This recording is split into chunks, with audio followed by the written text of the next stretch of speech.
Di video kali ini saya akan membahas tentang akar-akar karakteristik dari fungsi EIG. EIG itu singkatan dari eigenvalue. Akar-akar karakteristik dari persamaan diferensial linear itu bisa memberikan informasi tentang kecepatan respon dan frekuensi osilasi jika dia berosilasi. Jadi dengan adanya akar-akar karakteristik kita bisa mengetahui kecepatan respon suatu sistem maupun frekuensinya.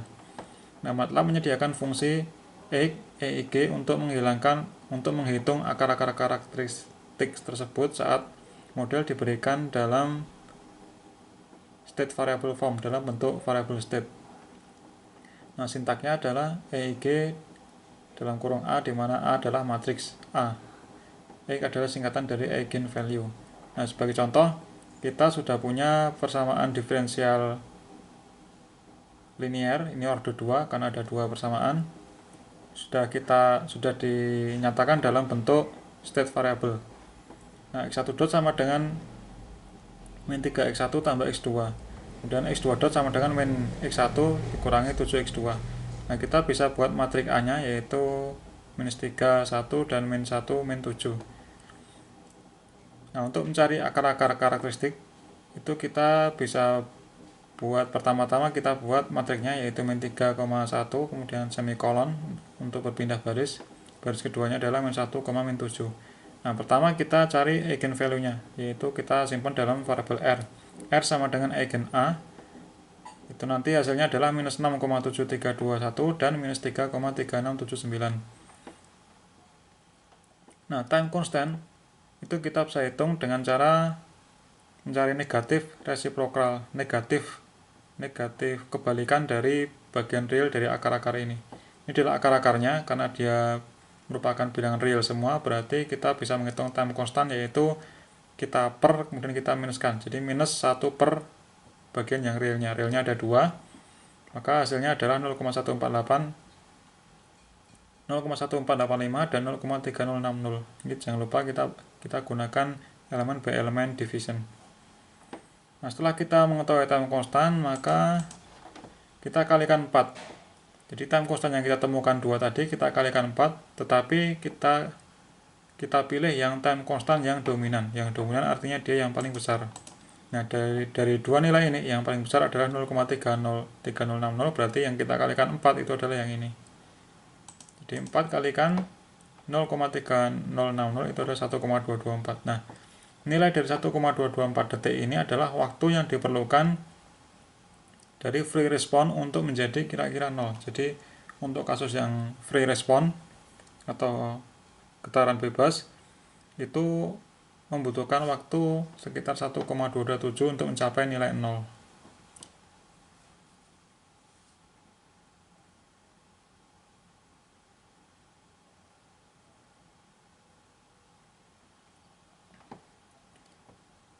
Nah, kita bisa cek dengan ini metode matrik untuk mencari solusinya. Bener nggak dia di waktu 1,224 dia responnya dia mendekati 0 atau simpangannya dia mendekati 0. Kita bisa cek dengan metode matrik yang sudah kita bahas di video sebelumnya.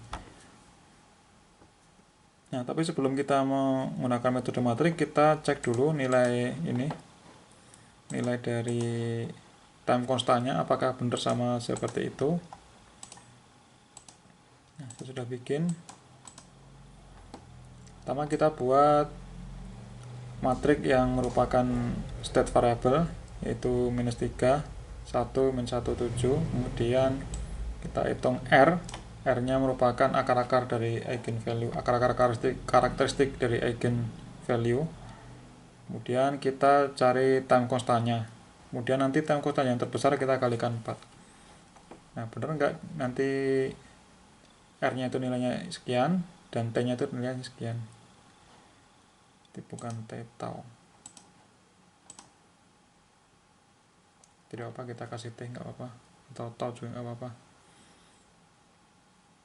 Sekarang kita coba eksekusi. Nah, ini ketemu sama 0,3060 dan 0,1485. Nah, sekarang yang besar kita kali 4, yang besar adalah T yang ke 1. berarti T 1 kalikan 4 1,224 detik. Jadi nanti sistem atau misalkan dalam getaran itu dia mencapai 0 setelah kita kasih simpangan awal, dia akan mencapai 0 setelah 1,224 detik. Sama dengan hasil di sini tadi ya. Nah, sekarang kita cek bener nggak dia di detik 1,224 itu dia mencapai 0. Kita gunakan metode matrik.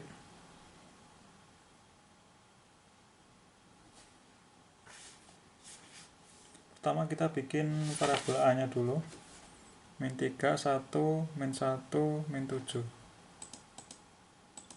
Ini kurang minus ya.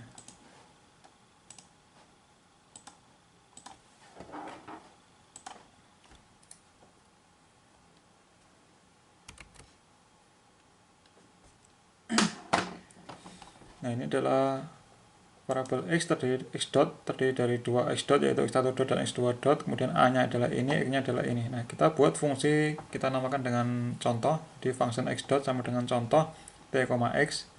Nah, kemudian kita tulis a nya min 3, 1, ini min 1, ini min 7.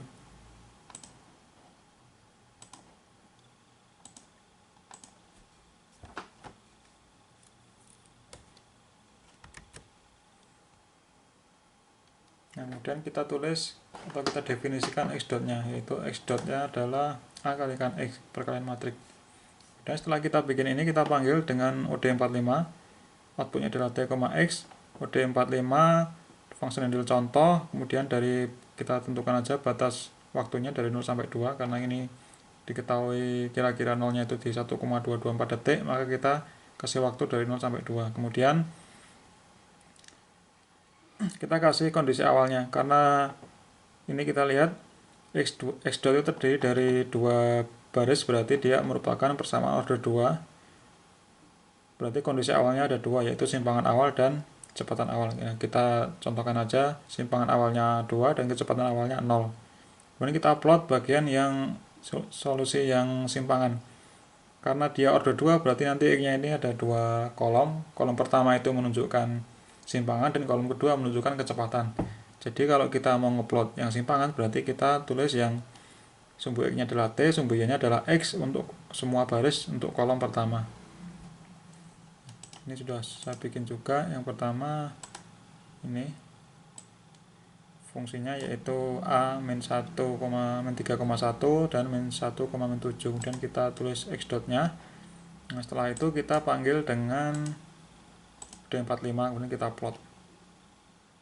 Betul nggak dia di detik kedua dia mendekati 0. Ini simpangan awalnya 1 ya, atau kita ketik 2 aja.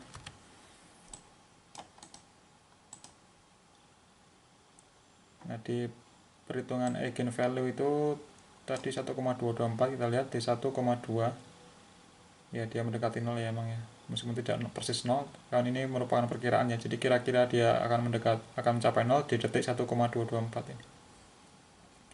Kalau kita bahkan 10, karena ini linear ya pasti sama ya, tapi ini hanya berbeda di simpangan awalnya. Nah, ini di 1,2 mendekati 0. Nah, terbukti benar ya, jadi kita bisa mengetahui kapan dia mencapai 0 itu dengan menggunakan akar-akar dari fungsi EIG. Oke, demikian, sampai ketemu di video selanjutnya.